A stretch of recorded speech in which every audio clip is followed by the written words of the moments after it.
Good evening and welcome to St. Mary's College. The Madeleva Lecture is one of the most prestigious events on campus each year. Tonight is the 30th annual lecture, and in honor of this anniversary, we have chosen to alter our normal format and present to you a panel discussion of the Voices of Young Catholic Women project that was coordinated by our Center for Spirituality. Just as it has been for 30 years, I'm sure you will find this evening to be an excellent example of the intellectual vitality that exists on our campus. Since the days of our legendary president, Sister Madeleva Wolf, St. Mary's has been known for bringing speakers and programming of the highest quality to our community. Thank you for coming this evening.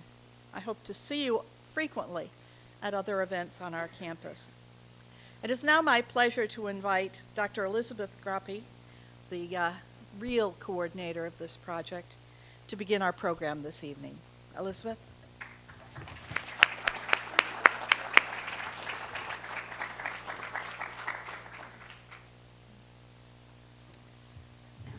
Thank you, President Mooney, and welcome everyone. There are many distinguished guests here this evening, including the Most Reverend Kevin C. Rhoades, our bishop, representatives of the United States Conference of Catholic Bishops, professors from Indiana University and the College of St. Benedict and St. John's University, members of the College Board of Trustees, and former Madeleva lecturers, including Professor Mary Catherine Hilkert of the University of Notre Dame. So welcome to all of our special guests, and welcome to all of you this evening. We celebrate this evening, as President Mooney said, the 30th anniversary of the Madeleva Lecture Series. Sister Madeleva Wolf, for those of you who are not aware, was a medieval scholar, a poet, and the third president of St. Mary's College, and she led the college from 1934 through 1961. She envisioned St. Mary's as a place of spiritual and intellectual formation for women, a place where women would encounter divine beauty and through beauty know goodness and truth. She was concerned in the early years of her presidency that there was at that time nowhere in the United States where a woman could go to do graduate level study in theology. And so, seeing this problem, she said, well, I'll start a school. And she established the School of Sacred Theology. This school provided graduate theological training to women and laymen from 1942 until 1970. Women came from all across the globe to study here, and in the course of its lifetime, the school granted 76 doctoral degrees and 354 master's degrees. Although the school closed in 1971 when doors opened elsewhere, the lecture series named in Sister Madeleva's honor has, for 3 decades now, given voice to women scholars in the discipline of theology. And this year, as President Mooney noted, we are celebrating the 30th anniversary of this series. As members of the college's Division for Mission were brainstorming about how to mark this special occasion, an article published in America Magazine by Professor Patricia Whitberg, who is here with us this evening, caught our attention. Women of Generation X and the Millennial generation, she wrote, are leaving the Catholic Church in large numbers. Millennial men have left Catholicism too, but not to the same degree, making this the first generation in the recorded history of Western Christianity in which women are less active in the church than their male peers. This disaffiliation from the Catholic Church of so many young women is a loss, both to the church and to those who have departed. The church is without the gifts and charisms that these young women could contribute to the life and mission of the body of Christ, and they, in turn, are without the sacramental, liturgical, and corporate life that could be the church's gift to them. So in the spirit of Sister Madeleva, who responded to the challenges of her day, members of the Division for Mission decided to dedicate the 30th anniversary of this series to a project reaching out to Millennial Women. And so we went to the experts on this topic, the students. And in meeting with them and talking with them about how to best approach something like this, we discovered that there was a great degree of interest in Pope Francis. Like so many other people around the world, women at St. Mary's have been inspired by the Pope's humility and evangelical joy. And so hence the idea, let's invite Pope Francis to give the 30th anniversary Madeleva Lecture on the topic of young women and the Catholic Church. When that idea was rejected as not perhaps the most realistic of possibilities, another idea was generated. Let's invite young women to write to Pope Francis and then deliver the letters in person. And this Plan B would have been just about as unrealistic and impossible as Plan A had it not been for our bishop, the Most Reverend Kevin C. Rhoades, who, after a dinner with the student leaders of this initiative in February 2014, immediately went to work on arranging a papal audience, which, much to our amazement, he succeeded in accomplishing in less than 2 months.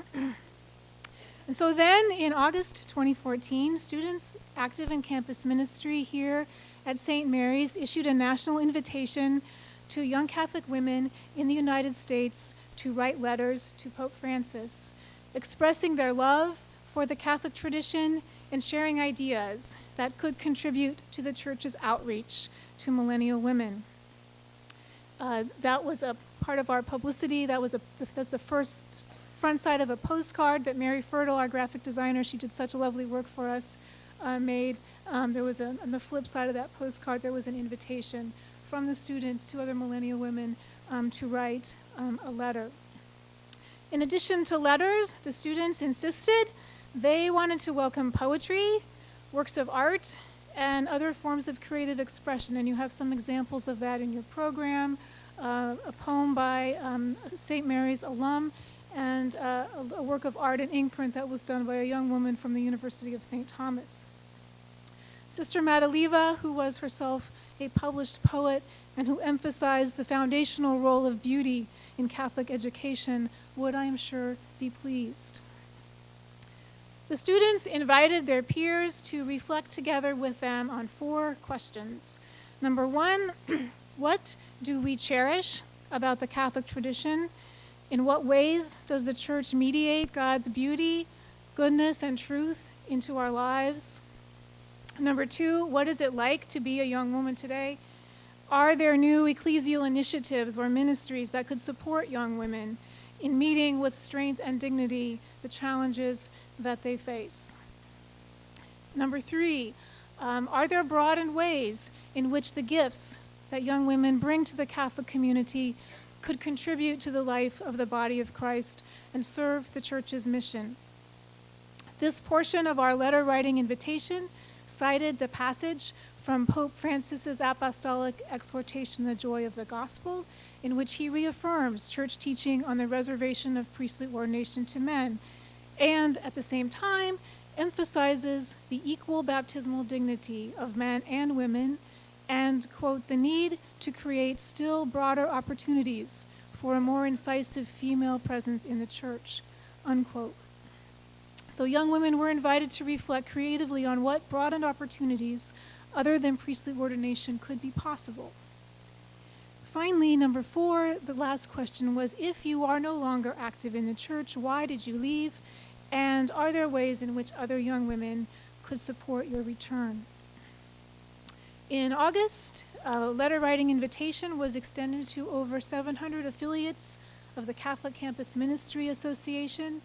In September, there was a full-page advertisement in America Magazine.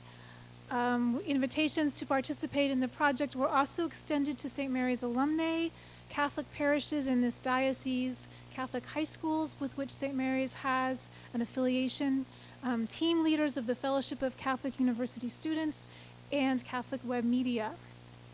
In response, we received 235 letters.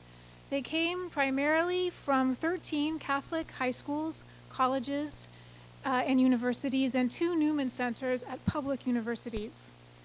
These 235 letters represent clearly only a very, very tiny fraction of young Catholic women in the United States. They yield no scientific or statistically significant information. The sample is so small. Nonetheless, the personal letters offer something that broad statistical surveys cannot convey: the voices of young Catholic women giving expression in their own words to their experiences and insights and faith. In response to the second question, what is it like to be a young woman today, we received numerous letters about degrading images of women in the media, sexual harassment and violence, and peer pressure. And to place these personal accounts, which are small in number, in a broader perspective, the handout that you received with your program, those blue these blue sheets here, provide statistical information on the prevalence of these challenges to young women and data on the consequences for their lives. These challenges form part of what Pope Francis has termed the crisis of communal commitment. That is the context of the new evangelization.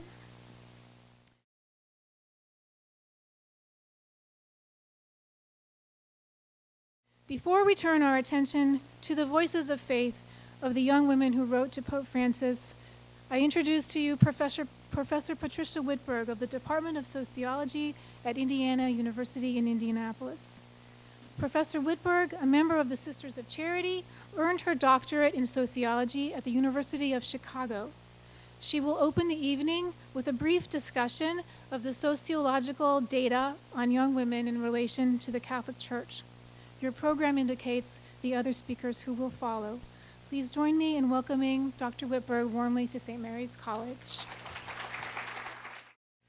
I teach the sociology of religion, and the literature on that has concentrated on a couple of basic questions, one of which is whether there are differences between men and women in practicing, in being, in quote, being religious. And of course you can measure being religious in any one of several ways, in simply being affiliated with a church or a denomination and how strong that is.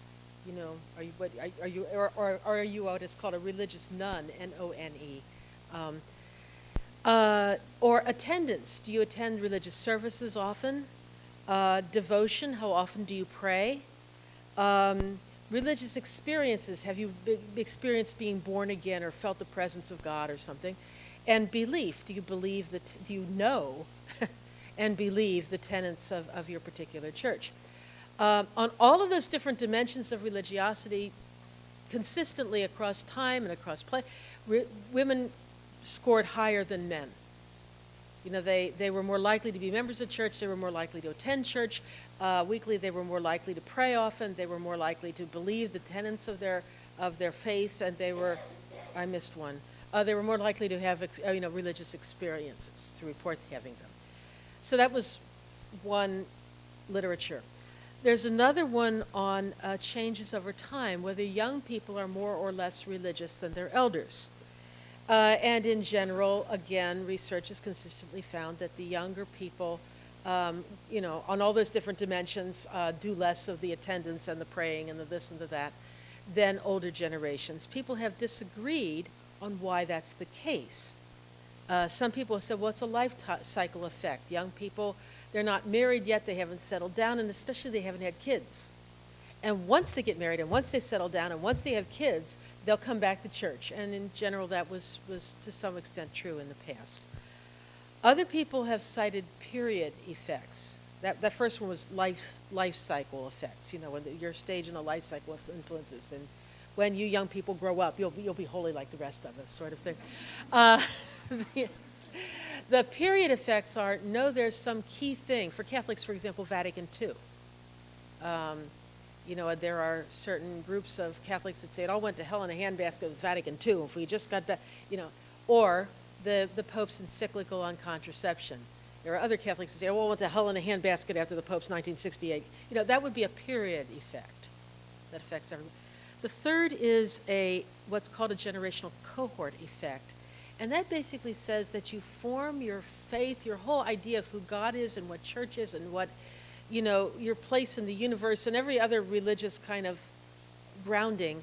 You form it, as a child. You absorb it like a little sponge. Children absorb things like sponges.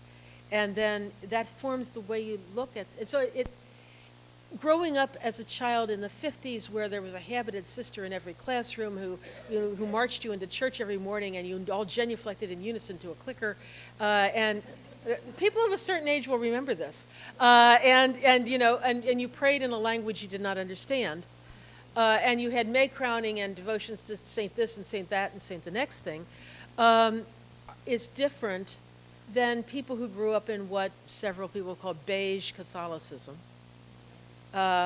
In the 1980s and 90s, or people whose experience of Catholicism in the 1970s was we will lie on the floor and make collages and sing Kumbaya. Other people are laughing for this. Okay, so that's and so people, when they said that young people are less religious than their elders, they were divided over whether that was a life cycle effect, a period effect, or a cohort effect. Very few people looked at mixing those two, mostly because it was boring. No matter what gender you looked at, or what dimension of religiosity, you found the same kinds of, patterns over time. But recently I became, although the gap between men and women has been narrowing over time, but recently I became aware of the fact that it seemed to be vanishing and actually reversing for women. So I went into something called the General Social Survey, and looked at it. This is a nationwide study of Catholics, Protestants, everybody in the United States, random sample survey done, I think, every 2 years. Okay, so I'm supposed to summarize in 25 words or less what I found. Okay, with regard to affiliation, it used to be the older generations, women were more, Catholic women, older women, are more likely to have stayed Catholic than Catholic men of their age. This is no longer true for the youngest what I call millennials, people born between 1981 and 1995. It's no longer, the women actually are slightly, although not significantly, more likely not to stay Catholic than the men. What's an interesting little pattern is that when the men leave, they become atheists. When the women leave, they become Protestants, which is somewhat interesting, but nevertheless, that's affiliation. Attendance, again, I'm talking at this point mostly about non-Hispanic women. We'll get to the Hispanics in a minute. The women are more likely to say, I never go to church, than the men among millennials. That was not true of their elders. Women, this is an affiliation again. Women are less likely, the youngest women are less likely to say that they are strong Catholics than men are. Again, not necessarily very significant, but the statisticians that I've consulted say if you see the same pattern over several measurements, even if each individual one isn't significant, the accumulation is. On the other hand, devotions, women still pray more often than men, although both men and women have declined in the frequency of prayer from their elders. And millennial women still say they desire to feel closer to God than men their age. And what's interesting with that one is that Catholic women, I'm always talking about Catholic non-Hispanic women, by the way. Millennial Catholic women have not declined much at all, if at all, from the oldest Catholics in their desire to feel closer to God. But there has been a precipitous drop in Catholic men wanting to feel closer to God, which I think is somewhat interesting. Women, by the way, have always been more heterodox in their beliefs about, whether or not, gay people should be, allowed to get married and things like that, by and large, than men have. So, okay, so I have to sum up quickly. That was an extremely short thing here, and I'm going to sum it up as soon as I can find the page. Here we go. There's a strong generational cohort effect of declining attendance and declining affiliation across generations, and it has affected women more than men, such that now there is no difference, or even a reversal of difference, between the sexes on affiliation and attendance. Again, it's slight, it's not significant, but if this happens over several different questions, there's a strong generational cohort effect of declining devotional measures of religiosity for both genders, but women remain more likely than men to pray often and to say that they desire greater closeness with God. And that in religious experience, I forgot to mention religious, having had a religious experience of feeling closer to God, women remain stronger than men on that. And there's been little decline from oldest to youngest in it. There's a period effect for both generations between pre-Vatican II Catholics, people who were born before 1943 and who became adults before, in the pre-Vatican II Church, and everybody else.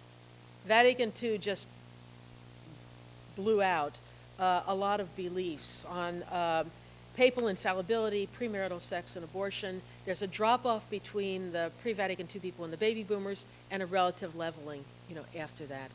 And the women have been less orthodox than the men for a very long time in that one. Hispanics, really quickly, she says, looking at her watch and gasping.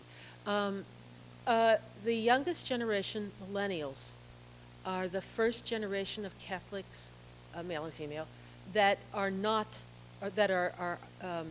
non-Hispanic. In other words, the majority are Hispanic. Part of this is due to an influx of young Hispanics. Hispanics as an ethnicity by and large are young. Part of it is this loss of the non-Hispanic women, which is masking the problem at this point. That does not necessarily mean that the Hispanics are going to save us, because ethnicities assimilate. If any of you have German ancestors, Polish ancestors, Italian ancestors, at this point of the Irish descended people in this country, only 25% of them claim Catholic ethnicity. Whoops. And only 60-some% of Hispanics still say they're Catholic. So in a single, and already there's evidence. I ran these same tables for Hispanic, Catholic, millennials, and I'm already finding a similar drop. So this is a problem we have to address. It has the following implications. I read this and then I quit, I promise. The alienation of the youngest cohort of non-Hispanic Catholics, and eventually Hispanic Catholics, especially women, from formal religious practice, is likely to impact negatively on church marriages and baptism, as well as on the religious socialization of subsequent generations. And there's already anecdotal evidence of a decline in church marriages and a decline in baptisms in certain dioceses around the country already. This is scary. It scares me. It also is likely to mean that for the foreseeable future, fewer women than men may be entering church service as religious sisters or lay ecclesial ministers. It's the women that run the church, on the parish level. If they don't come, the local parish is in trouble. Thank you. In the latest NRVC, National Religious Vocation Conference survey of all of the young men and women in formation around the country actually found more men than women. That has never happened before, with a couple of exceptions of a couple of times in the Middle Ages when the economic situation was such that the female monasteries couldn't support themselves. But any time that, the Premonstratensians opened, and they were flooded. This was like thinking 1000 or something. It's never happened before. For there to be less interest among women than men, I've seen several different surveys, is scary. Younger cohorts of non-Hispanic, here's another scary one. There's the young cohorts of non-Hispanic Catholic men seem to be polarizing into two ideological camps: an irreligious or very religious majority, and a hyper-Catholic minority. recent research has found that the youngest priests have been drawn from this hyper-Orthodox minority. Obviously, if a huge hunk of formerly Catholic millennial men are becoming atheists, they're not going to become priests tomorrow. I mean, you draw the priests from this oppositional Catholic minority, and to the extent that they have that attitude, they're going to alienate the bulk of their generation.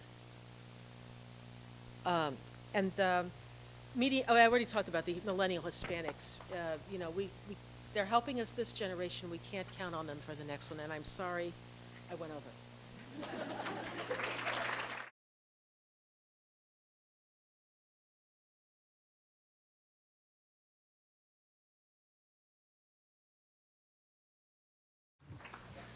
Professor Whitberg's article, A Lost Generation, on millennial women in the Catholic Church caught the attention of a number of us at St. Mary's, including Judy Feehan, who served as Director of Campus Ministry at St. Mary's from 1995 until this spring, at which time she was appointed Vice President for Mission.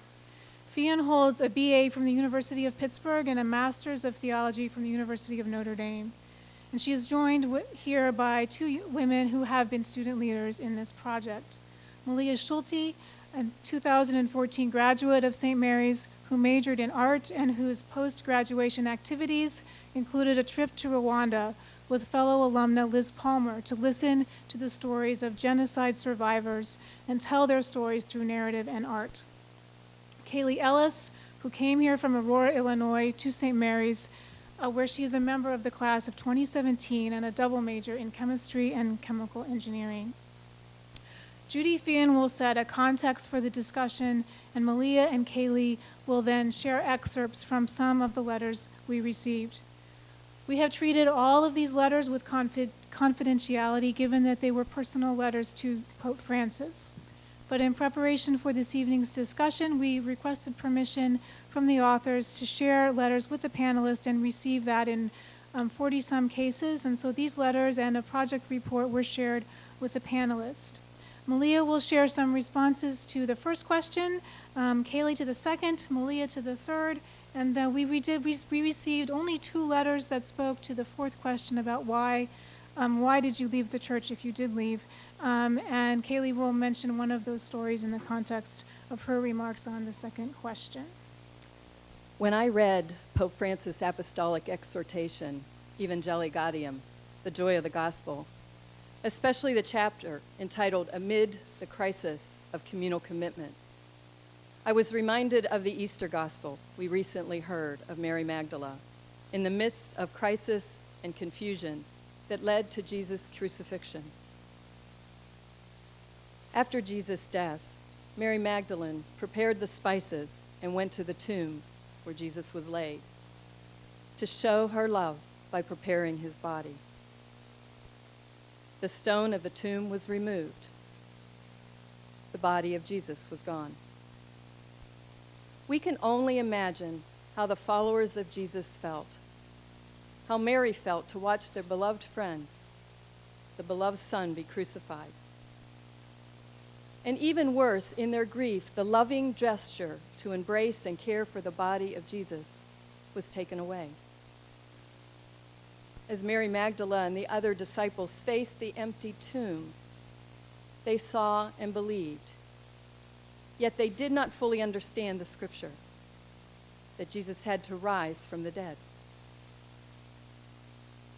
As the disciples left the tomb and began recognizing Jesus, life began to seep out into the world as they began to understand the power of the resurrection. One theologian wrote, "The touching scene in John's gospel between the risen Lord and Mary Magdalene show us the power of love in bridging the seeming chasm between death and life, body and spirit." Mary's role as the first to see the Lord has made her an inspiring figure for both women and men.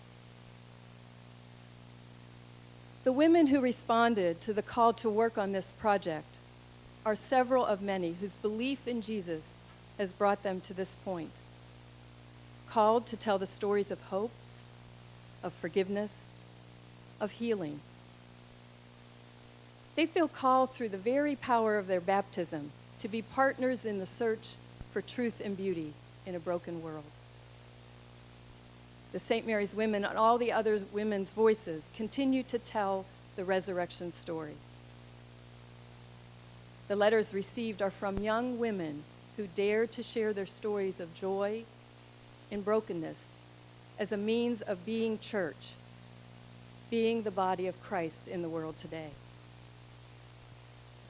We trust their stories will join the voices of many and be part of healing the brokenness, the isolation, the inequities, the injustices. In communion with others, their courage will open the doors wider to recognize the gifts of all people. They continue to invite us tonight to see the crucified and risen Christ in the world.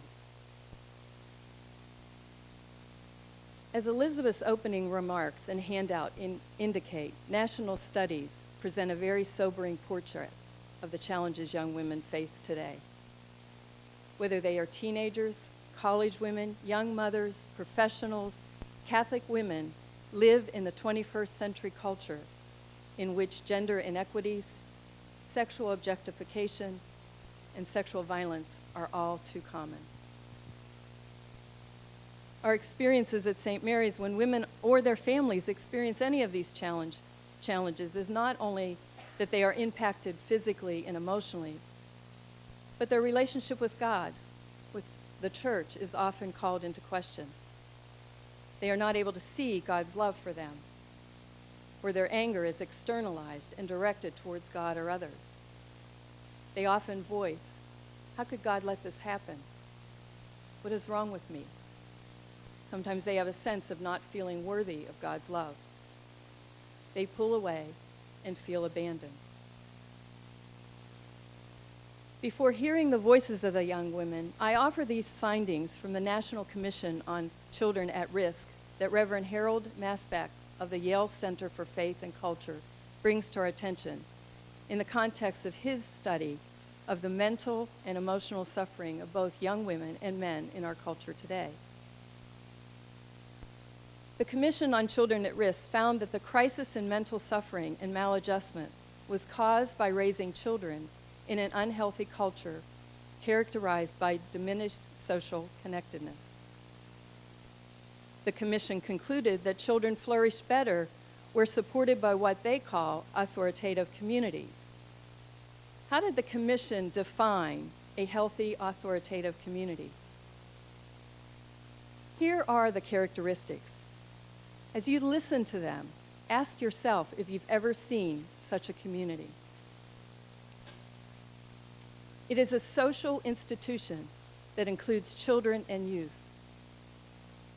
It treats children as ends in themselves. It is warm and nurturing.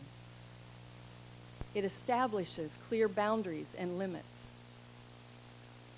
It is defined and guided at least partly by non-specialists. It is multi-generational. It has a long-term focus. It encourages spiritual and religious development. It reflects and transmits a shared understanding of what it means to be a good person. It is philosophically oriented to the dignity of all persons and to the love of a neighbor. The authoritative community that the Commission recommends, Masbach concludes, exists in our midst. God's name for it is the church. Let us hear and listen to the young women's voices, voices of the church. Malia will speak first, sharing some of the responses to our first question, which invited young women to reflect on their love for the Catholic tradition.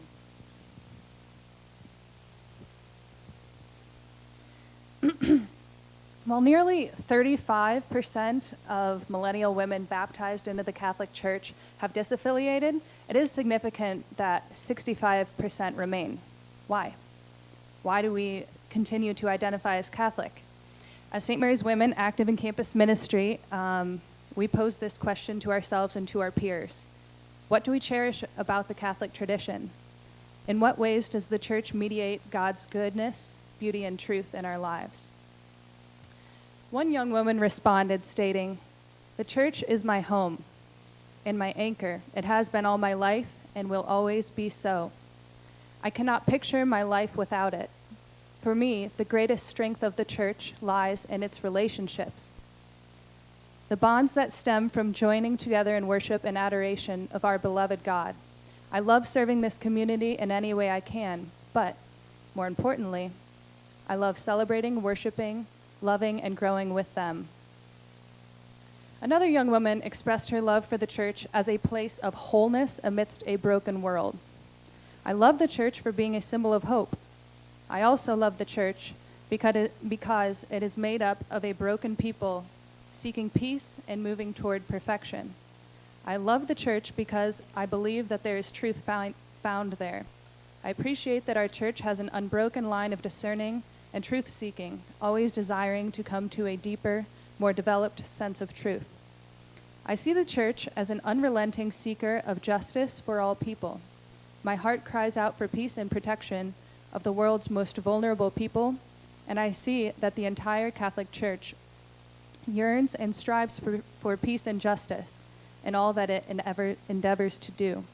I join my heart and hands with many Catholics who envision a better world and desire to put their faith into action in order to bring this world about. I find sustenance in the gift of the Eucharist and am comforted and made more whole by the sacramental nature of the Church." Several young women spoke of the Church's strong community, saying, "The whole Church in itself is like a family of people who believe in a life of love. It helps me grow as a person, and specifically as a young woman. I am proud to say that my religion stands firm in the belief that love is the main purpose in life, and that is the way people should live, with love in their hearts." Another wrote, "What I most appreciate about the Catholic faith is the welcoming and enriching community. The feeling of a strong community and body that is the Church is something I will always cherish." Some women expressed appreciation for the beauty of the liturgy and sacred music, saying, "I am a member of the choir, and I feel stronger and deeper faith every time that I sing." Several women wrote of the importance of Catholic education. "I regard Catholic educational institutions for their academic rigor, for bringing knowledge where governments have neglected to, for the preservation of sacred history, and for fueling individuals' relationships with God." Many of the letters came from Catholic high schools and colleges exclusively for women, and several writers expressed appreciation for that. I found St. Mary's College, for example. I found St. Mary's College, an institution rooted in the traditions of the Holy Cross, to be a place where women could use their innate gifts and charisms to hold leadership roles and mentor positions, lead prayer services, deliver preachings, be educated about Catholic traditions and doctrines, and discover their baptismal call. Attending an all-women's Catholic college was an empowering experience that laid the foundation of my spiritual journey. A few other themes that were really prominent would be appreciation for sacramental life, moral and spiritual formation, the Church's practices of compassionate outreach to other people, the Catholic social teaching, and definitely the inspiring roles, examples and roles of Mary and other women leaders in the Church. So now I will turn it over to Kaylee to share some responses from question 2. After hearing about how these young women found beauty and life in the Church, we would like to look at the second question. What is it like to be a young woman today? We received many responses that addressed the multitude of challenges faced by young women and girls, and some of the most frequently mentioned challenges include the way we are portrayed in the media, the temptations of a sexual culture, and sexual violence.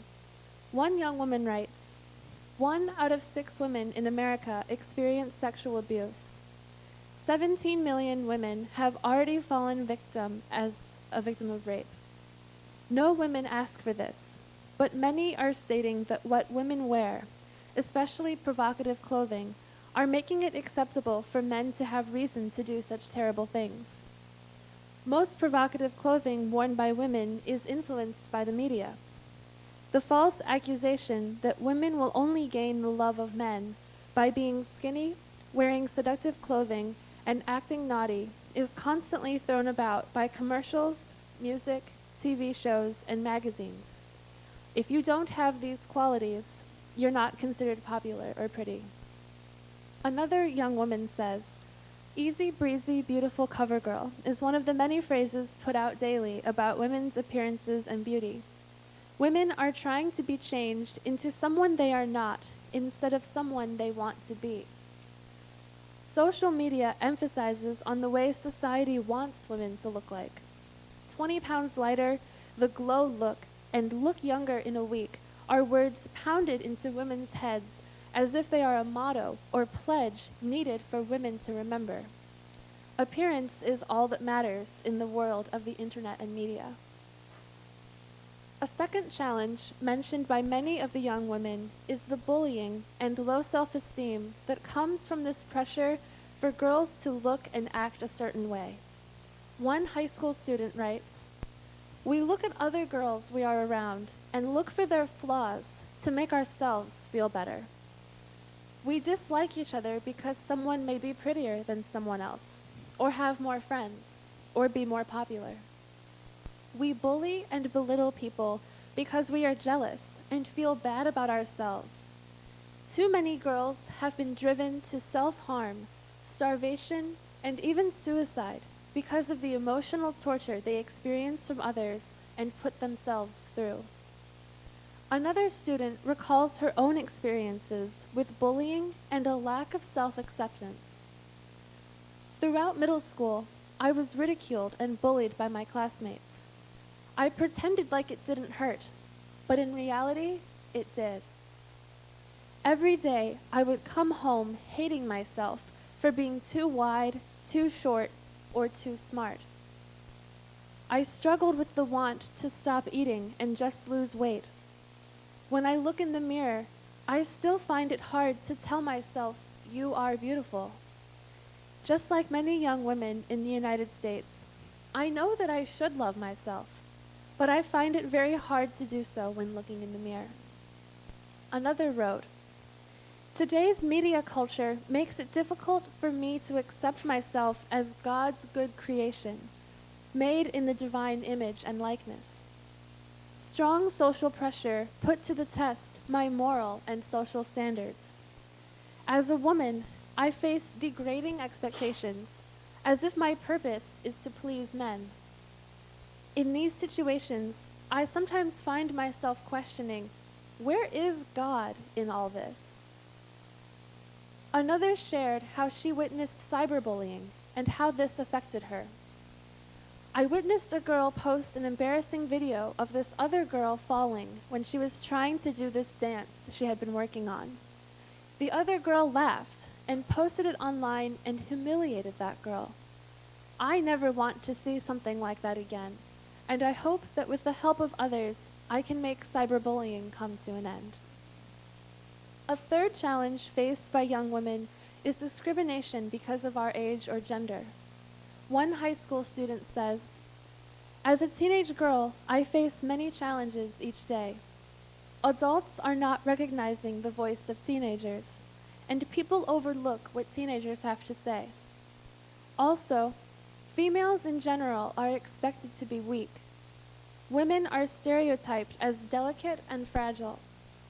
Some girls who are strong are told that they are trying to be like men.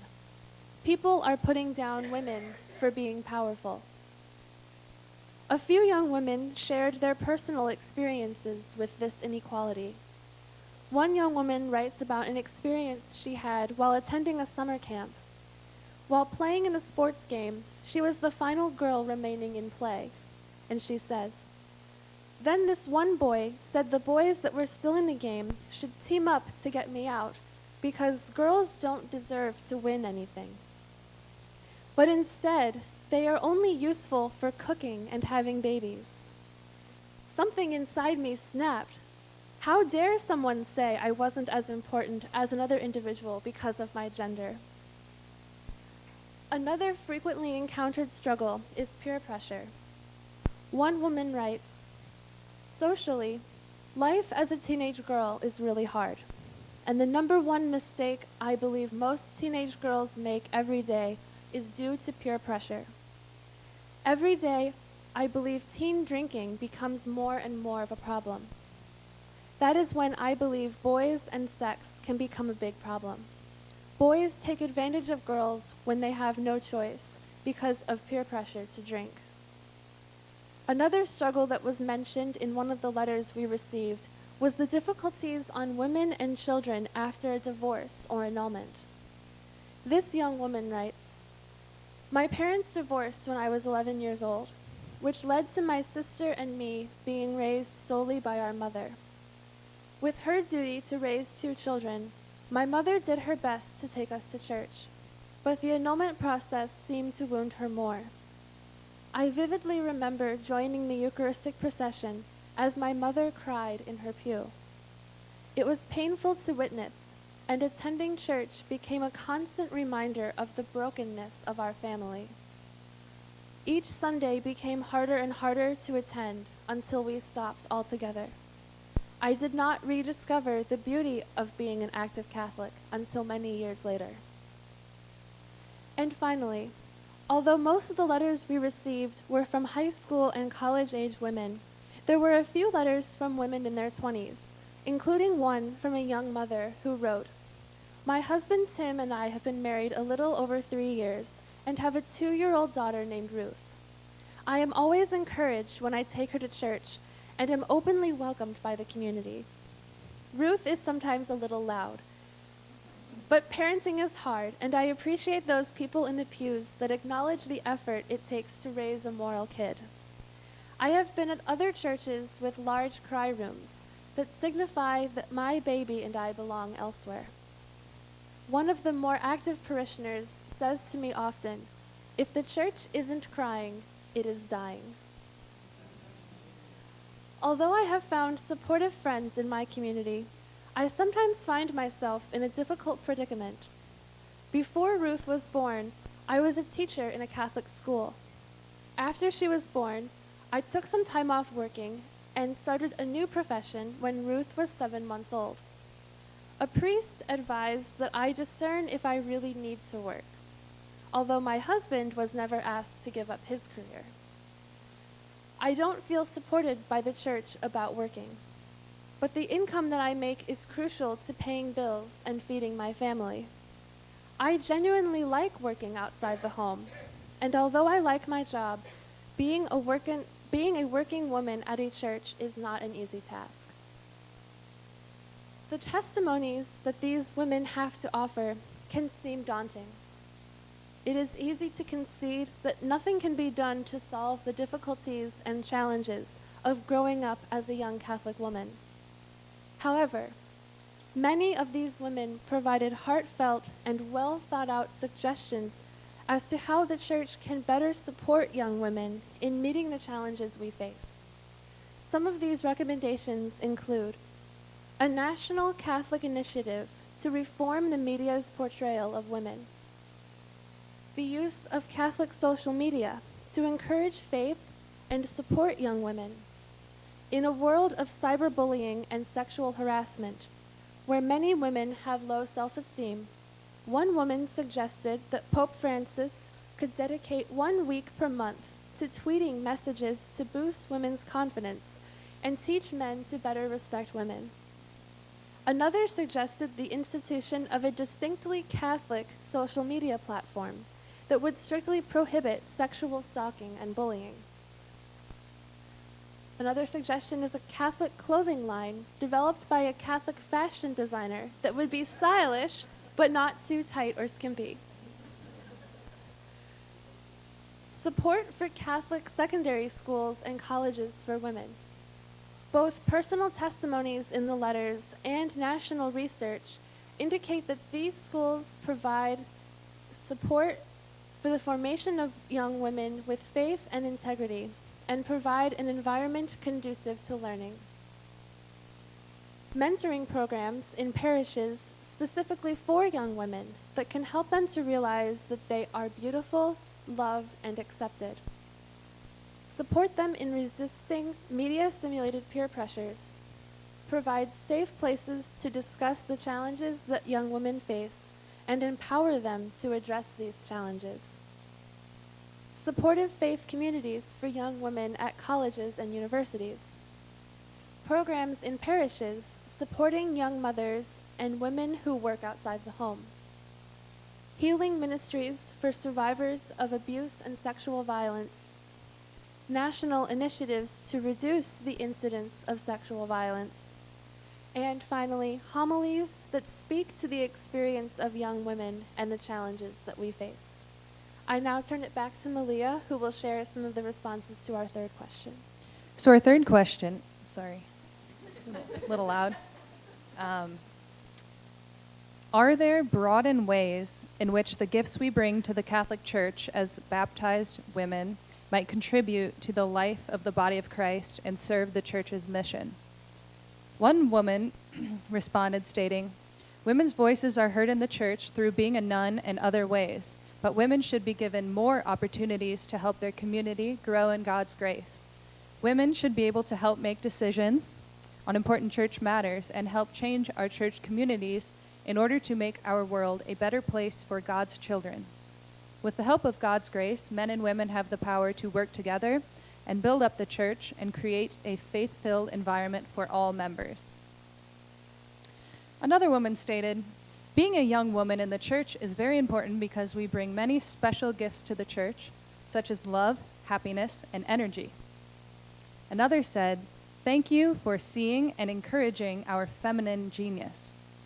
I hope I can gain more and help the church. I believe women are an indispensable group in the church. Women are usually more sensitive and emotionally easier to approach." Another woman recommended a more visible liturgical presence, stating, "I think if women had a greater role in the church, teenage girls could relate more easily. And I wish the church would provide more opportunities for women, opportunities in which women could be seen in front of the scene. I know many women have been serving the church behind the scene.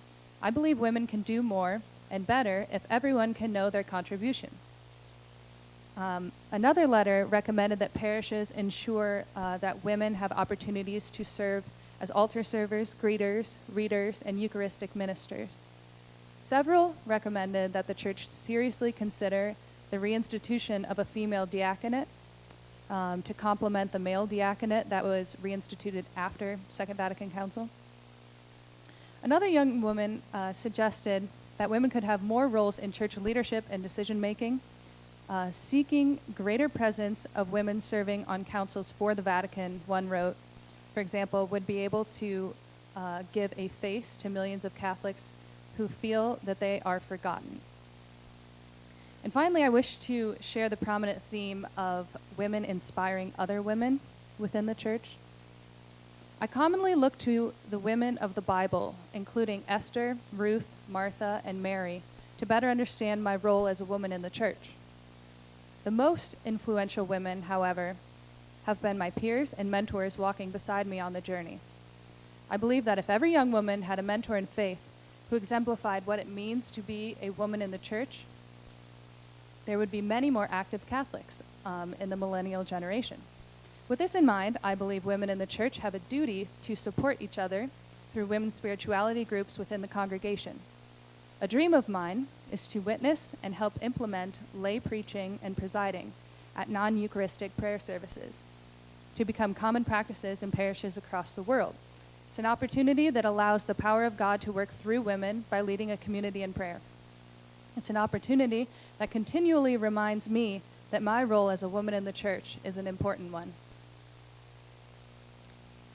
As a graduate of St. Mary's College, class of 2014, I have experienced both the power of a nurturing faith community and the challenges of persevering in some not so nurturing environments. And through reading and reflecting on these letters, I written by fellow young American women, I have found new hope and new peace in my personal faith journey.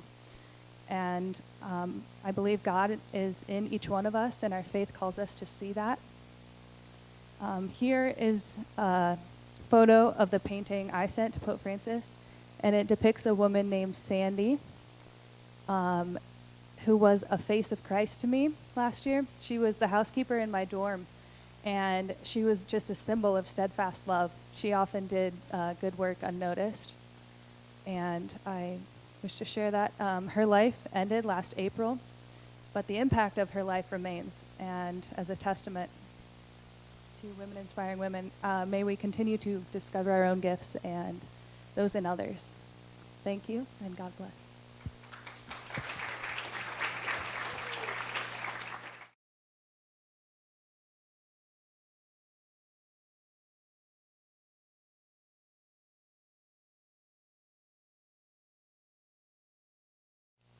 This project would not have been possible without the support and pastoral leadership of Bishop Kevin C. Rhoades and Carol Ann Mooney, president of St. Mary's College.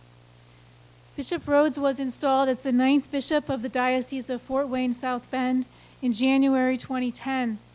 He currently serves as a member of the United States Conference of Catholic Bishops Committee on Laity, Marriage, Family Life, and Youth, and as a consultant to the USCCB Committee on Pro-Life Activities. Previously, he served as chair of the Committee on Laity, Marriage, Family Life, and Youth, and chair of the USCCB Task Force on Healthcare. He has also served as a member of the Subcommittee on the Catechism, the Committee on Doctrine, and the Administrative Committee, and he has been a consultant to the Ad Hoc Committee on Religious Liberty. His many other contributions, way too many to list here, include service as Episcopal Moderator of the National Catholic Office for the Deaf. President Mooney has served at the helm of St. Mary's College since 2004, at which time she became the college's first lay alumna president. Her leadership at St. Mary's followed an appointment to the faculty in the School of Law at the University of Notre Dame and service as a vice president and associate provost at Notre Dame.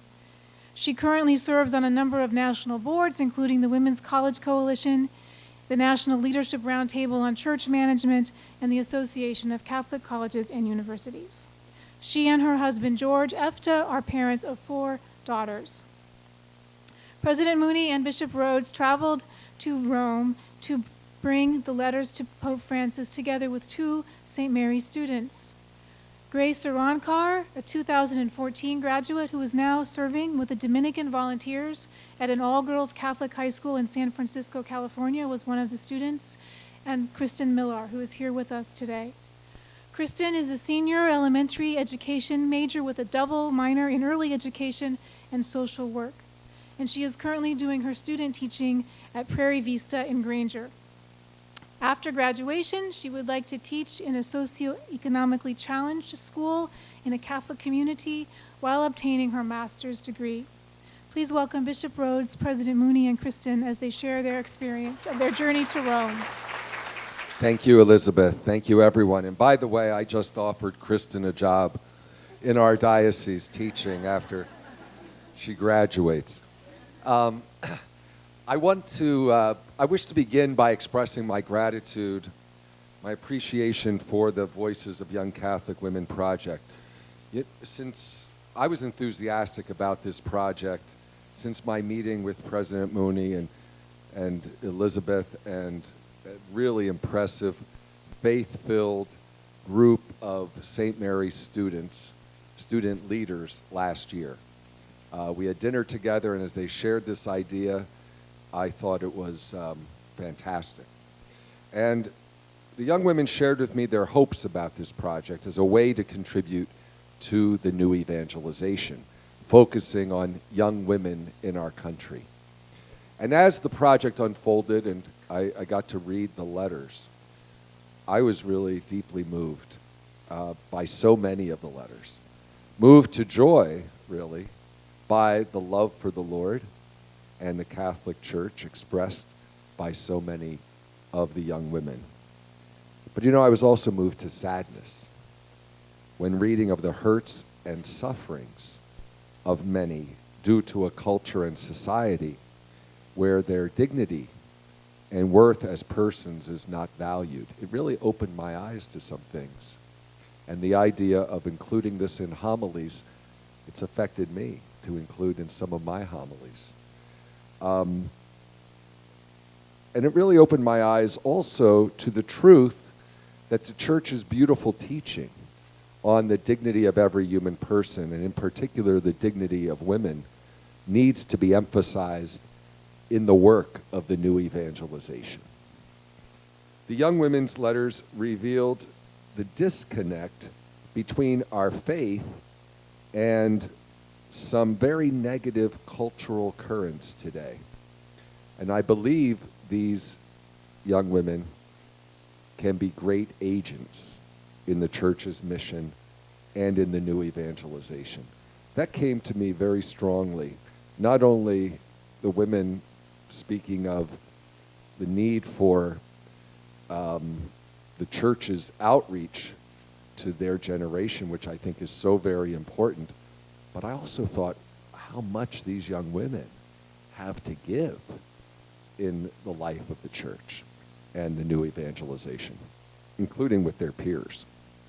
Now, what I'm going to talk about now may seem completely unrelated to our topic, so I apologize. But it had a big impact on me because I'm supposed to talk about our experience in Rome.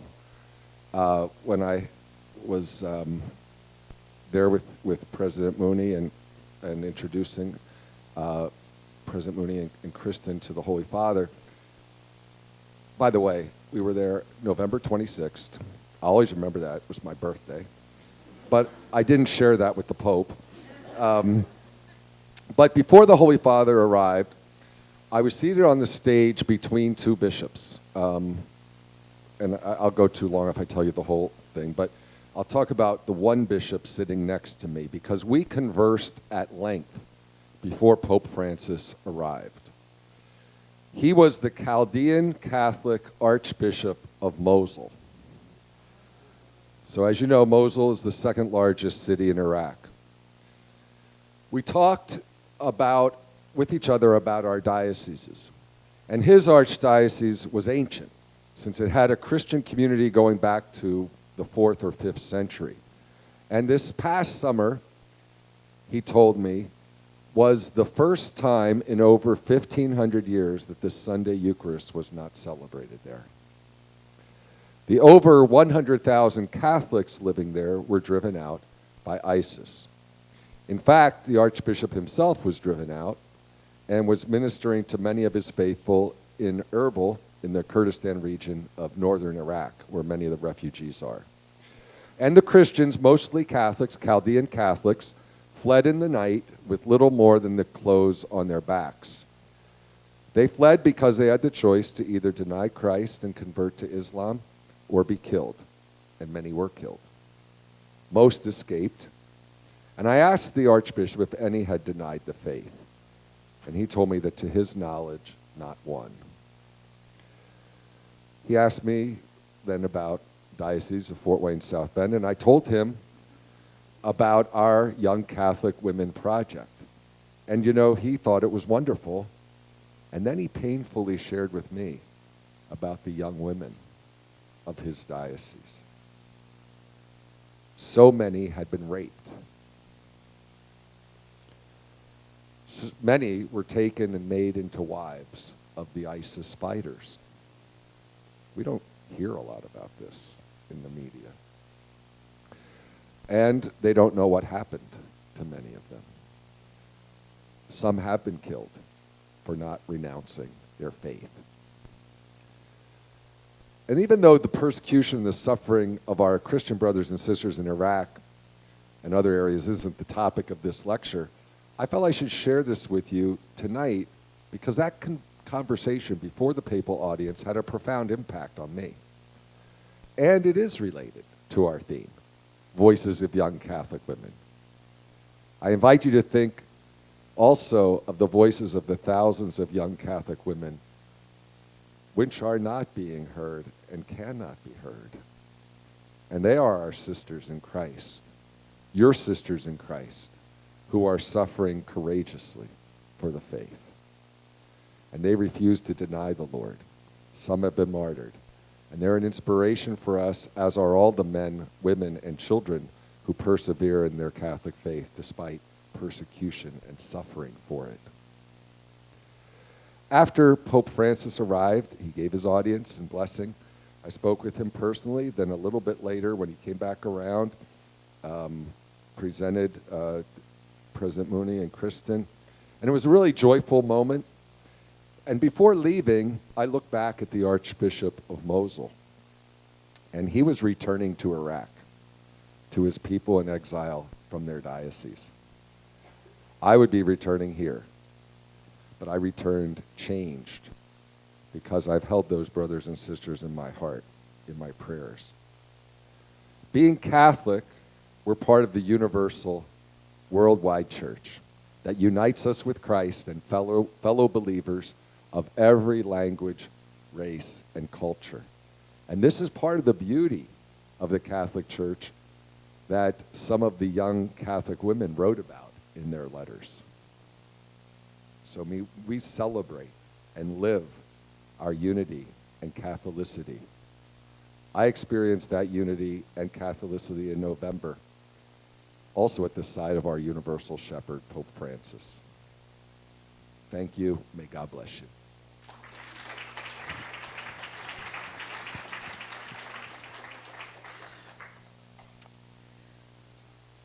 Going to Rome and getting to meet Pope Francis is, of course, a great privilege and one I will never forget.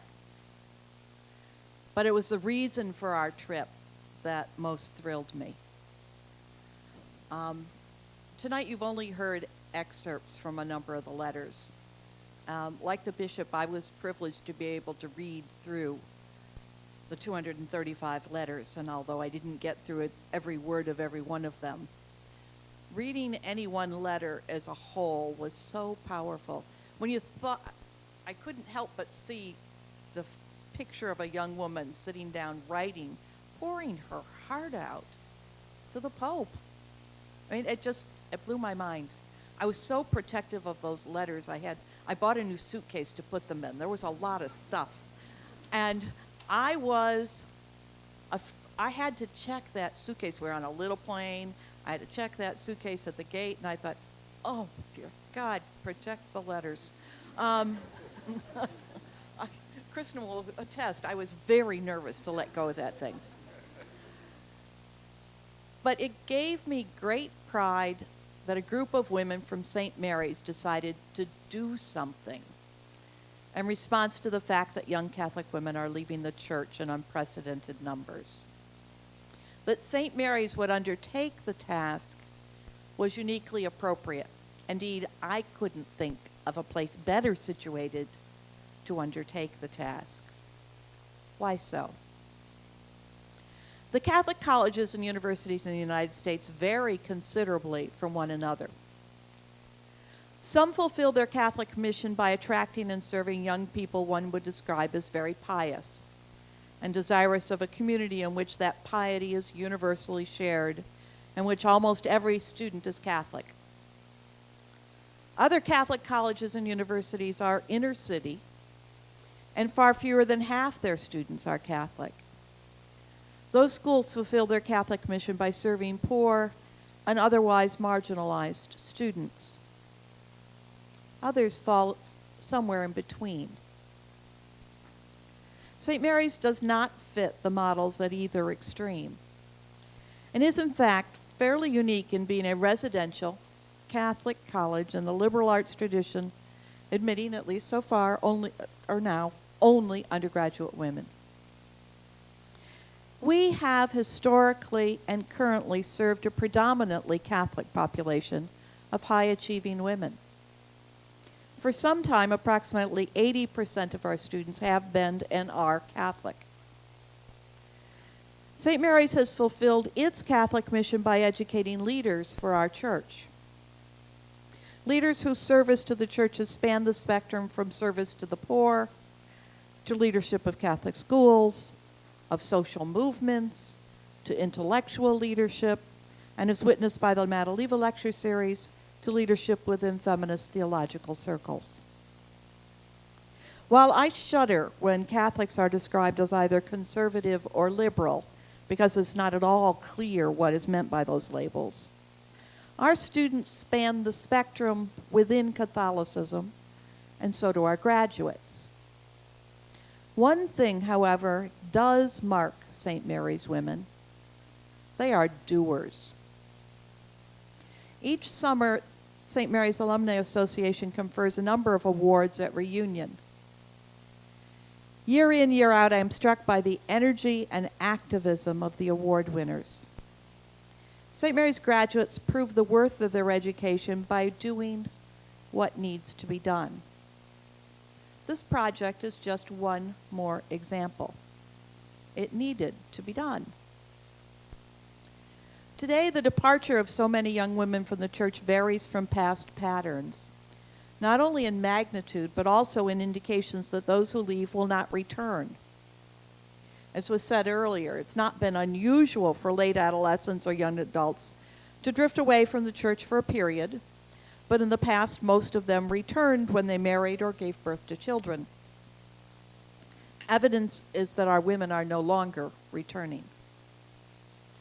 That begs the question, why? Without knowing why, the trend may be impossible to reverse. St. Mary's Women decided to do something about that. Being the intelligent women they are, they asked not only why women have left and what might bring them back, but also asked those who have remained, what is it that keeps them faithful? St. Mary's brought the voices of young American Catholic women to Pope Francis and to the Vatican Congregation on Evangelization. We did so in hope and confidence that with better insight, the church might better serve her people, especially young women. So when we spoke with Pope Francis and handed him those precious letters, sans suitcase, I knew, in the words of Gaudium et Spes, that the words of our women express the joys and hopes, the griefs and sorrows of people of God.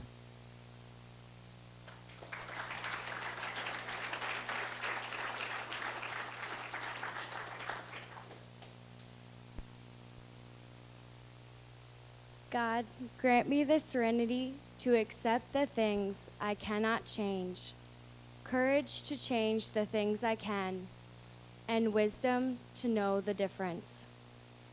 As many of you know, my name is Krista Millar, and I am a senior here at St. Mary's College. This past November, I had the incredible honor of delivering the letters from the Voices of Young Catholic Women Project to Pope Francis in Rome. The day President Mooney, sorry.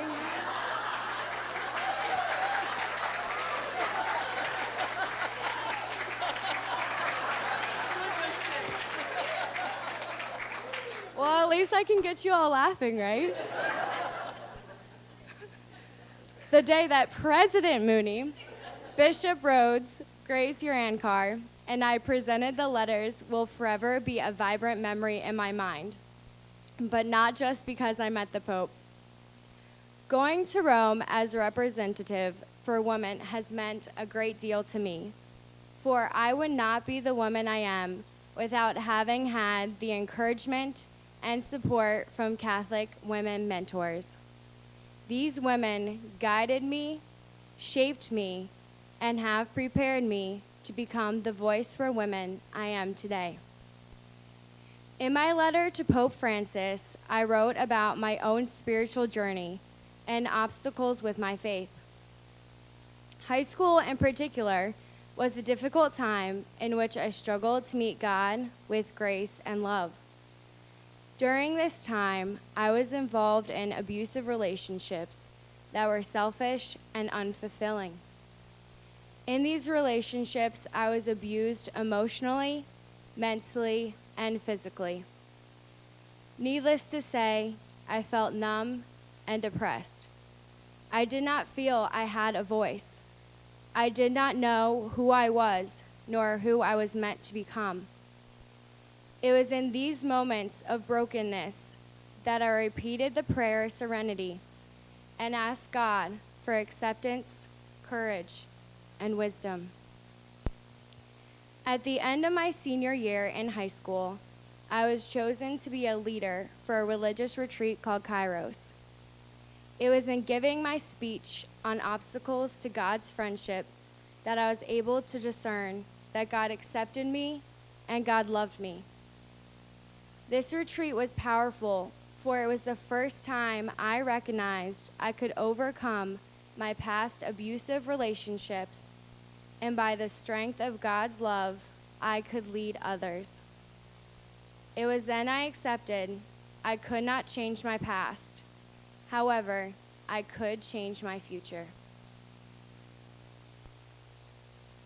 In my first all-school mass at St. Mary's, I heard Sister Madeleva's words, "We promise you discovery, the discovery of yourselves, the discovery of the universe, and your place in it." As a first-year student, I could not fathom what the next 4 years would have in store. However, now as a senior, I find Sister Madeleva's promise to be true.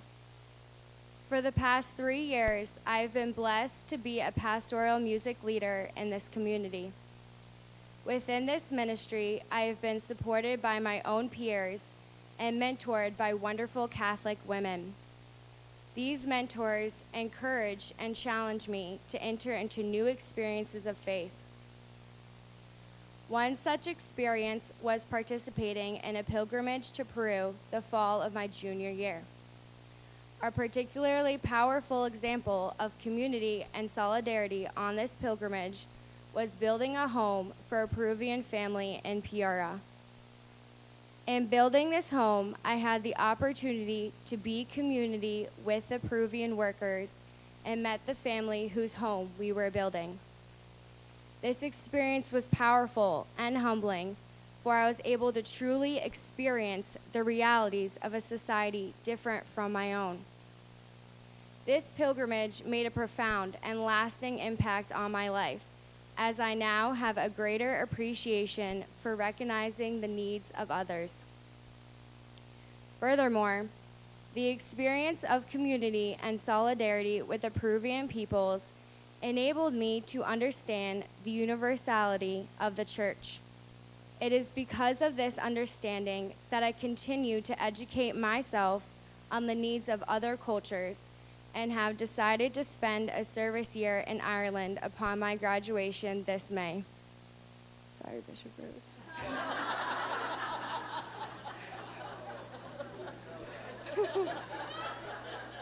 I'll wait.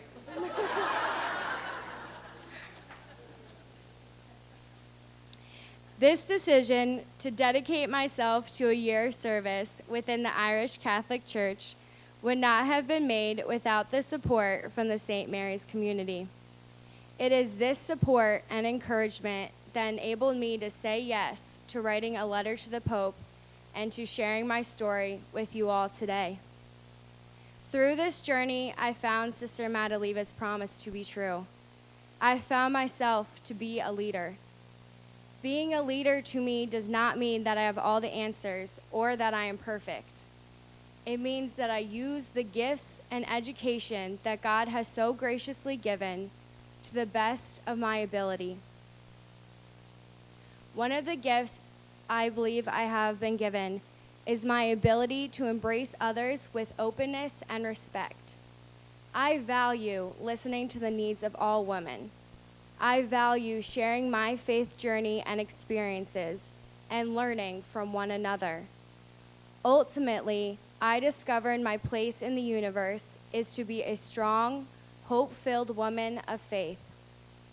I am so very grateful to have had the opportunity to be a representative for women nationwide, to be a voice and to share their voices. I believe in this project, and I believe women have a vital role and responsibility to be advocates in Pope Francis's call for the new evangelization. Pope Francis is doing incredible work for the Church and for us, his people. He has made it known that he values women as being a vital aspect of the church and is very open to hearing our voices. However, the Pope cannot hear unless we speak.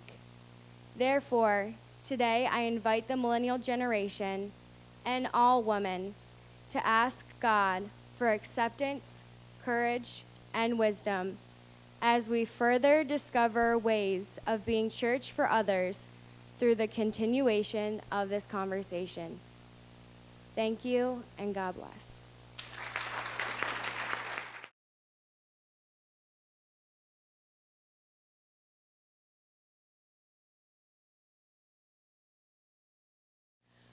Although these letters were delivered to Pope Francis, the voices of young Catholic women can also serve the church at a local and national level. We are honored to have with us this evening Bethany Miola, Assistant Director of the Secretariat of Laity, Marriage, Family Life, and Youth from the United States Conference of Catholic Bishops, and Helen Osman, Secretary of the Committee on Communications, whose responsibilities include not only representing the USCCB to the media, but also developing USCCB public policy positions on media issues and providing Catholics with information that we can use to evaluate media programming from a Catholic perspective. Helen and Bethany cannot address the full range of topics in the letters, but they will speak specifically from their areas of responsibility and expertise. From a personal perspective, Helen will also speak as a mother of Millennial Women, and Bethany as herself, a young Catholic woman leader in the church. Please join me in welcoming them warmly to St. Mary's. Good evening, everyone. I'm very pleased to be taking part in this unique and exciting project of St. Mary's College, focused on the voices of young Catholic women. As Elizabeth said, I currently work for the U.S. Conference of Catholic Bishops in Washington, D.C. I'm the Assistant Director of the Secretariat of Laity, Marriage, Family Life, and Youth, which I think gets the prize for the longest name. And I've worked there for almost 5 years. As a young Catholic woman myself, at least for a little while longer, I enjoyed reading through the letters to Pope Francis. A lot of what was said resonated with me personally, and I saw a number of my own struggles and hopes in the writers. I feel privileged to work for the church, and as a woman, I can bring my feminine identity and perspective to the service of our National Bishops' Conference, specifically the committee I serve, Laity, Marriage, Family Life, and Youth. Our chairman, Bishop Richard Malone of Buffalo, unfortunately was unable to make it tonight, but he sends his best wishes to all of you. I want to share with you tonight a few things that our Bishops' Committee is doing that connect with some of the themes in the letters, and then propose a few additional ways the church can respond to the aspirations of young Catholic women. And I want to start with a personal story of being mentored, because several of the letters of Pope Francis encourage this practice. First of all, I should say that I was raised as a Protestant, and I was baptized in a river at the age of 18. So my story is a little unique, maybe a little different than many here. I decided to enter the Catholic Church when I was a sophomore in college, and that was when I met a woman named Marita, who was one of the volunteers at the RCIA, or Rite of Christian Initiation of Adults class that I was taking. When I found out partway through the year that I needed a Catholic sponsor for my confirmation, I panicked. I had no Catholic family members, no Catholic friends, so I didn't know who to ask. I nervously approached Marita, and she agreed instantly. She became a real mentor to me. She took me out for lunch and dinner, which as a college student was a real treat, and she invited me to her home. She answered all of my questions I had about the faith, which were a lot, with kindness and clarity. And most of all, she gave me something I greatly needed, a model of a happy, active Catholic woman who loved her faith and was always trying to grow more deeply. Many of the letters that I read mentioned the challenge for young women of being given impossible, superficial standards by society and the media. Having a mentor gave me a model of authentic Catholic femininity and freedom from false images. Being received into the Catholic Church at the Easter Vigil was a very joyful experience, and Marita was right there, overjoyed with me. Even after I've graduated from college and moved away, we've stayed in touch. She updates me about her kids and her grandkids, and I tell her about my husband and my work for the church. Reflecting back, what Marita did for me was create space in her life as a spiritual sister and mother. When I was a newborn Catholic, she helped me know that I belonged to the church and that it was my home. For me, being mentored by a faithful Catholic woman was a pivotal point in my faith journey, and I have no doubt that it can be and is so for other young women as well. That brings me to some ways in which the work of the USCCB, and specifically the committee I serve, does and can connect with the themes raised in the letters. Related to mentoring, one venue that was raised by some of the letter writers, and that I see as very promising, is encouraging godmothers to be true mentors to their goddaughters. Of course, parents are the most important role models and faith guides in the lives of their children. But the work of Christian Smith, for example, a sociologist who studies Catholic young people, has borne out the fact that teens and young adults benefit greatly from having other faithful men and women in their lives, in addition to, or sometimes other than their parents, to encourage them and give them good role models. I know that's been true for me. Godmothers, I think, are a natural fit for this type of mentoring because they're present from a child's infancy and they have a special role in helping their godchild live out his or her baptismal vocation. I myself became a godmother for the first time 2 years ago, and I was very struck by how beautiful and challenging the words of the baptismal rite are. The godparents are exhorted again and again to accompany the parents in raising their child in the faith. And that's something that I personally take very seriously. Our committee is considering placing a focus on godparents in upcoming years to highlight the gifts they can bring to a family and to children. This could include encouraging godmothers and godfathers to be attentive to the ongoing role they can have in their godchild's life, a role that begins but doesn't end at the child's baptism. Another theme raised in the letters was the importance of outreach to young men. Many of the letters I read spoke about the tensions between girls and boys, women and men, boys who didn't respect girls, young men who weren't the noble, well-formed Christian man a young woman would want to date and marry, and so on. At its root, this problem is as old as original sin. Tension between men and women, male-female competition and rivalry instead of collaboration and communion. Our church has a great gift to offer the world in affirming the equal dignity of men and women, and within that equality, the unique gifts that men and women bring to the world. Pope Francis, echoing St. John Paul II and Benedict XVI before him, has spoken beautifully about how men and women together are the image of God, especially in the communion of love that is marriage. And only by ministering to both men and women will we be able to help each live out their dignity and vocation to the full. Here, too, it seems like mentoring would be beneficial to help young men develop the virtues and integrity they need. My husband had this type of mentor in high school, a youth minister in his hometown who became like a father to him after his parents divorced. They remain close, and I personally have benefited from the fruits of their relationship and how it healed and formed my husband. Outreach to young men could also help combat the third theme I'd like to talk about, which is domestic violence and sexual abuse. It was evident from the letters that this tragic occurrence is present in many young women's minds and lives. Our committee has long been tasked with combating domestic violence, and the main fruit of that work is a pastoral statement called When I Call for Help that condemns violence against women, calls for peace in the family, and gives practical help for women in that situation. Ongoing work is needed in this area, particularly helping women who have faced abuse find healing and know their dignity. And perhaps something similar to Project Rachel, which helps post-abortive women, could help survivors of abuse find emotional and spiritual healing. Connected with domestic violence is another affront to women's and men's dignity that was raised in several of the letters, and that is pornography. Violence against women is endemic in pornographic images and videos, and has been shown to desensitize viewers to violence, and even encourage them to treat a girlfriend or wife in the same degrading ways. Certainly, men experience such violence too, though statistically women are more often the victims. Our committee is currently working on a statement against pornography that will call attention to its harms and will offer a message of hope and healing. And this project began when Bishop Rhoades was our chairman.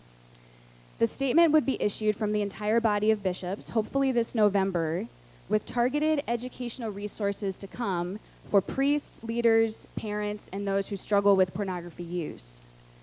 So many of the letters to Pope Francis lamented the ways that women are viewed in the media, and pornography is the darkest example of this, one that has affected countless men, women, children, and relationships. Working on this project has raised my own consciousness of how pervasive and damaging pornography is. I'm grateful that I can bring my own identity as a married woman to this work, reflecting from this vantage point on how women in particular are affected by pornography, especially if they are dating or married to a man that uses it, but also simply by living in a culture where women are objectified and used for others' profit or pleasure. This is a serious challenge to human dignity, and I, for one, am very pleased that our bishops are facing it head-on. So in conclusion, it has been a rewarding experience getting to know a little better the women who wrote to Pope Francis. I appreciate and take to heart the love that my fellow women have for the Church, and our shared desire that our gifts and unique identity as women will continue to be appreciated and put to service for the Church we love. Thank you.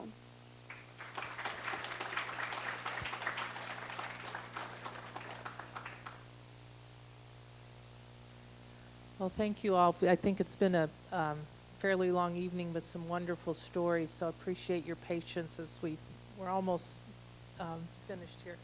And I also wanted to thank the young women who invited me, being not a young Catholic voice, but an old Catholic voice. Elizabeth didn't mention that, yes, I am the mother of 3 millennial women and a very happy mother-in-law of another millennial woman. But more importantly, I have 6 grandchildren.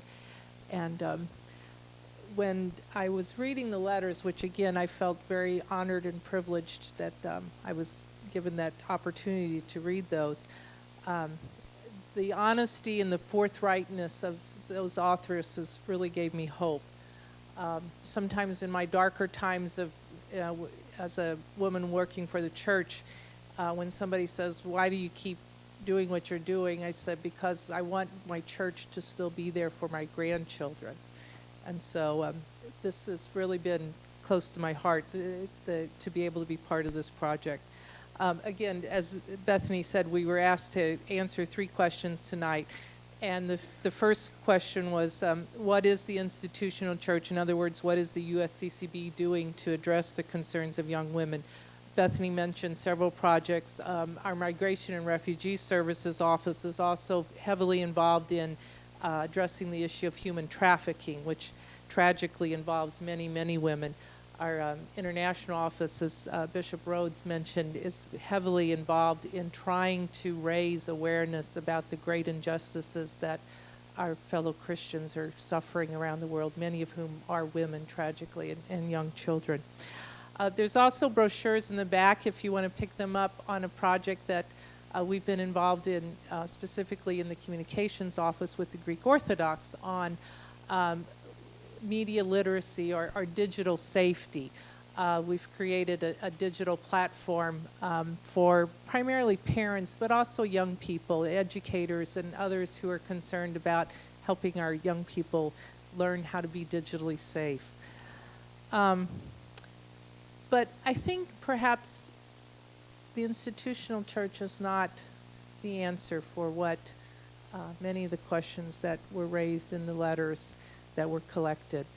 I guess I would like to say tonight to my young friends here that there really is a strong and deep sisterhood in the faith that is all around you. I have great admiration for religious women, including the women of the Holy Cross congregation. Many of them have been mentors and co-workers to me over my nearly 4 decades now of work in the official church. But there's another sisterhood that is deeper even than I think those of religious vows. I've been struggling in my mind and trying to define this for you, and I'm beg forgiveness for the sociologists and theologians here, because I'm not either, but I think the sisterhood is both natural and supernatural. It is primordially physical because it includes a shared understanding of what birthing really means. But it is also highly intuitive, emotionally intelligent, and spiritual, because this sisterhood has a deep understanding of what it means to be other-oriented. Those of us who attempt to live in this sisterhood live in a paradox that when we lose our selfish expectations, when our ego loses those battles, we actually have real brief glimpses of pure joy and the happiness in seeing others flourish and blossom. Let me note here that I'm not talking about birth mothers or even just women.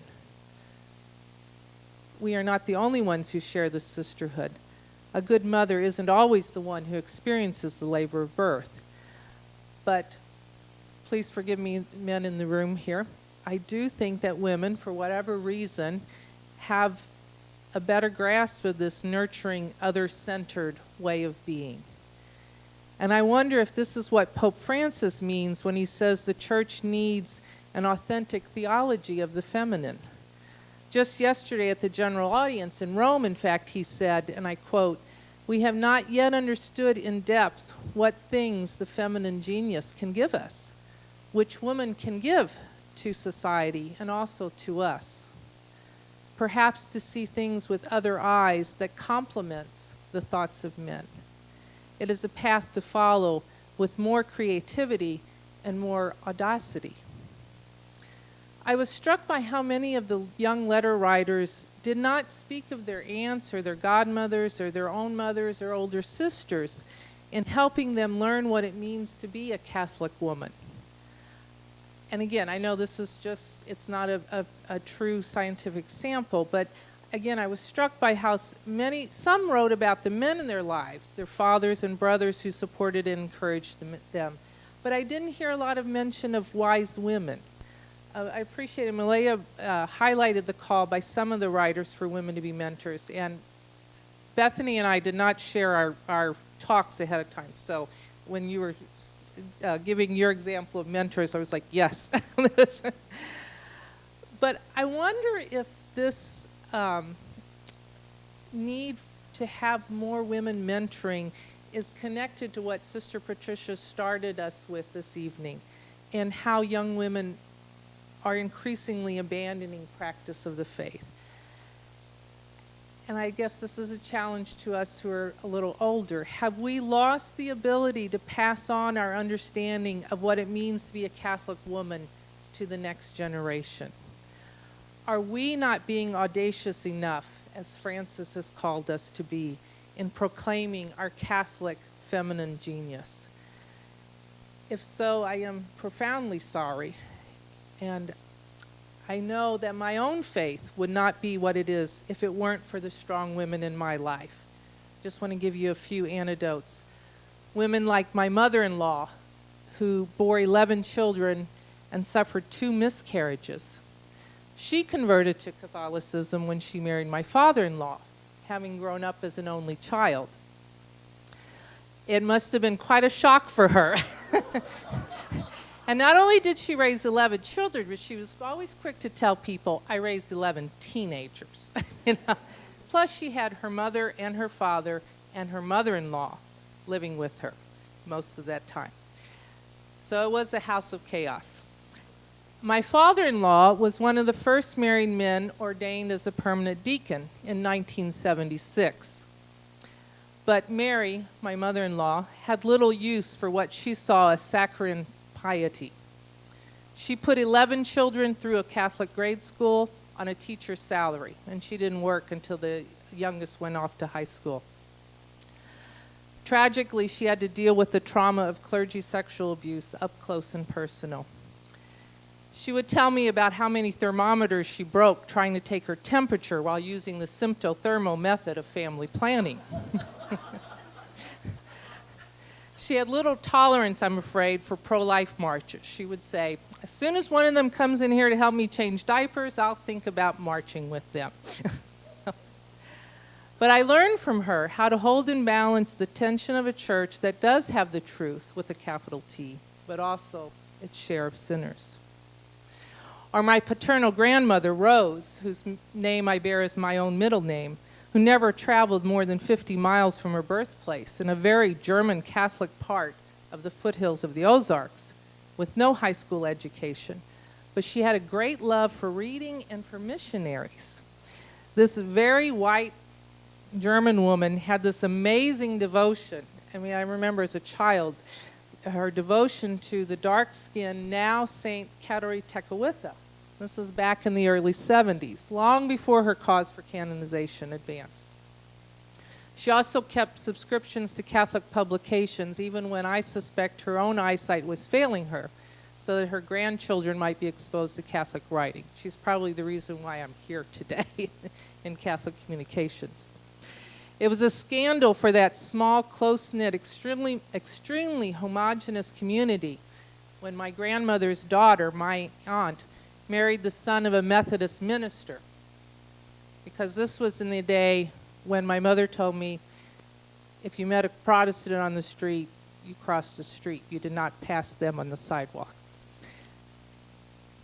But my grandmother welcomed my uncle, and she taught many of us what respect for people who are supposedly different from us really means. Or my friend Michelle, who just died a little over a year ago from a very aggressive cancer, who was a mentor to countless teachers in one of the poorest public school districts in Maryland, loved her kindergartners with a ferocity and a tenderness that truly was inspiring, helped found a Christian Montessori school, and raised 4 children, teaching all of them, from those public school kindergartners to her own brood, what it meant to be a woman of faith. She was not about to let anyone, most notably her priest, present the church as a vindictive, authoritarian, finger-wagging nag. If she found a homily off-putting, she would spend time in prayer. And then if she felt the Spirit was calling her, she would write or call or try to talk to the pastor. I sometimes wonder if Pope Francis is now channeling Michelle when he speaks to priests about the need for mercy. But I think each of these women sometimes found the church's laws and institutions seemingly to fail them, often at profoundly critical moments of their lives. Yet each of them knew that they would not survive the turbulence of their lives without the faith. It seems today that more young women are saying that they can cling to the faith without the church. From my own life's experiences, I don't know how one can do that. It may not be easy living in a church that is imperfect, but I do believe that God has created the church, as I think it was Judy said, quoted earlier, because our path to salvation is through that very messy, complicated family that is the church. I'm sorry, I will try to wrap this up. The third question I was asked to answer is what kind of new programs or initiatives would I suggest to the young women of St. Mary's? I have 4 ideas. I'll run through them quickly. Like Bishop Rhoades, I was struck by how many of the letter writers asked for more homilies that address the real-world issues of young women and men. It does seem to me that there's a project in there somewhere, perhaps in collaboration with a reputable homily service. And it certainly seems to be a good deal of interest for it. Many of the letter writers expressed gratitude for being able to attend a Catholic school, especially an all-girls school. That is truly a privilege to which many, many Catholic families have no access. Many working-class families, especially single-parent families, would benefit greatly from Catholic education. That's a huge challenge, and I don't think you can reverse the trends overnight, but perhaps one way to begin addressing this is considering how to provide holistic, healthy daycare opportunities for these families. I know some Catholic schools are opening up pre-K programs beginning as early as age 2, which I think is a wise investment and perhaps a way to reintroduce Catholic education to the next generation. 3, securing more realistic paternity and maternity leave for parents would also yield tremendous long-term results for our society. Conventional wisdom and research, which is indicated tonight, suggests that the best mentors for children are their parents, and giving parents more time to spend with their young children can only result in stronger, healthier children. I do think it is sinful that some of our dioceses and parishes profess to be pro-life, but have little to no, yes, you heard me, no maternity or paternity leave for their employees. I believe we should start with our own institutions, and then we should ask for state and federal laws to mimic what we Catholics not only profess but practice. And finally, if all of the above, young ladies, is overwhelming or not your cup of tea, I do think there's one thing each one of you can do. It's very simple. It's going back to an ancient and very human form of communication. Look around you. In fact, I think in this room tonight. Are there any women of faith, older women, who you would like to befriend? Yes, go out and see if they're on social media, writing blogs, or invite them to join you there. But may I encourage you even more, though, be open to talking with them about some of the hard topics. And I don't mean the church's teachings on birth control or women priests. I mean the really tough ones. Like, what's it like to be really angry at your child and still love her?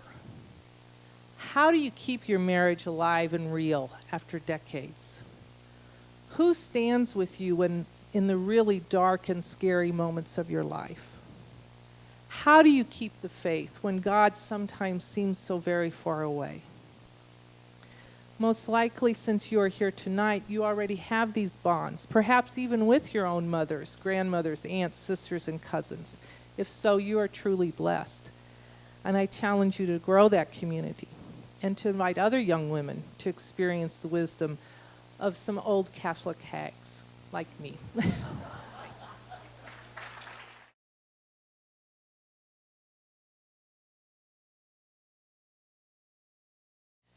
Finally, our final speaker this evening is Dr. Kristen Kohlberg, a young Catholic woman theologian who specializes in the theology of the Church.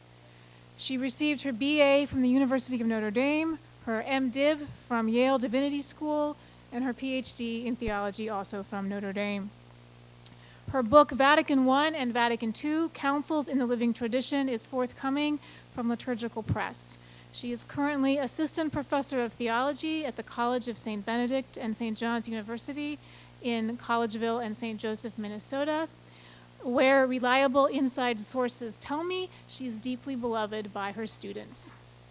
She and her husband are mother and father to two young girls. Please join me in welcoming Dr. Kohlberg, who will offer some concluding ecclesiological brief reflections. So Elizabeth invited me to conclude the panel by reflecting on what the Church can learn from the letters written by these young Catholic women. Since I knew I was going after such a distinguished panel, I decided to bring some pictures of Pope Francis with me as a way of adding further excitement.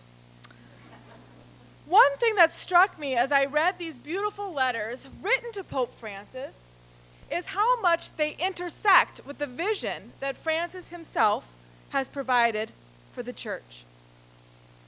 In Evangelii Gaudium, Francis noted that we are experiencing a turning point in humanity. He begins his apostolic exhortation with a chapter entitled, "The Church's Missionary Transformation." And the first section is called, "A Church Which Goes Forth." Throughout the text and in his own actions, it is clear that Francis sees the Church as something that's in motion. He always describes the Church in active terms. The Church is a pilgrim. The Church is a missionary disciple. The Church is on a journey. For Francis, this church in motion is a church that goes forth. He writes, "I prefer a church which is bruised, hurting, and dirty because it has been out on the streets, rather than a church which is unhealthy from being confined and from clinging to its own security. In a now famous passage, the Pope said, "Evangelizers thus take on the smell of the sheep, and the sheep are willing to hear their voice." In his few years as Pope, Francis has condemned what he often calls navel-gazing. By this he means the tendency for the church to become self-obsessed, to focus inward instead of outward. He warns us that this inward focus keeps us from being a church in motion. It keeps us from advancing our real mission. All the women are taken from my college, the College of St. Benedict, an all-women's college in Minnesota. The letters written by young Catholic women help break the church of its habit of navel-gazing by calling it to look at a broader range of perspectives and lived experiences. These letters, which are beautiful, help the church to be in motion by raising issues which have not always been at the forefront, and by calling the church to go forth, to listen to multiple disciples, and to actively seek the contributions of the whole people of God. So what do these letters tell us about the church? They tell us many things, but I'm going to limit myself to touching on two. They tell us about the need to transform structures, and they tell us about the importance of community and personal encounter, all of which are themes that are dominant in Francis's own writing. If I could squeeze in a third, which I won't, it would be the interrelationship between those two things, transforming structures and personal encounter. In terms of structures, the existence of these letters and their warm reception are, in themselves, important signs of a church in motion, a church where the entire people of God proclaims the gospel and does so with joy. Evangelii Gaudium, the joy of the gospel. The letters not only call for a more diverse church and a church with more dynamic structures, but their very existence in many ways is an actualization of the type of structures that they seek. Thus, in my mind, the letters not only tell us about the need for structural change, they are themselves a sign of structural change and a sign of the openness to that change. I think President Mooney said, well, St. Mary's students are doers. These letters are not just talking about something, they're doing something. We've seen in Francis's papacy that he himself seeks to renew the church, not only through his words, but through his actions. I feel that it is important to add that my foremost impression of reading these letters is that they are filled with joy. Their calls for change do not fall into the category of the prophets of doom. Rather, they are imbued with a hope and confidence. As Francis tells us, it's a joyful, confident church, yet also one that is humble and willing to learn, that's in motion. Second, these letters tell us about the importance of community and personal encounter. These women often spoke about why they chose to stay in the church, and there were some beautiful reasons. But a thread that stood out to me is that they stayed because of the support and inspiration of other women. Many of the women who spoke powerfully about the challenges that they faced in the church were quick to add that it was the support of other women that had made the difference in their decision to stay. One woman said, "Along my faith journey, I have been surrounded by women who are strong in their faith. And being surrounded by these women has made the greatest impact on me and my own faith because I have been challenged and enriched through our conversations. Thus, I believe that the biggest impact and change the church can have on the future generations of women is to have strong Catholic women mentors." The importance of strong female role models as key to the faith is, like many things in the Catholic Church, both ancient and supremely relevant today. I think of 2 Timothy, where the author writes, quote, I'm reminded of your sincere faith, a faith that dwelt first in your grandmother Lois and your mother Eunice. The Christian faith has always been handed on in a powerful way through personal experience, and oftentimes it is most convincingly conveyed in the faith-filled life of women. So a final word. What do these letters and the words of Pope Francis tell us about the church?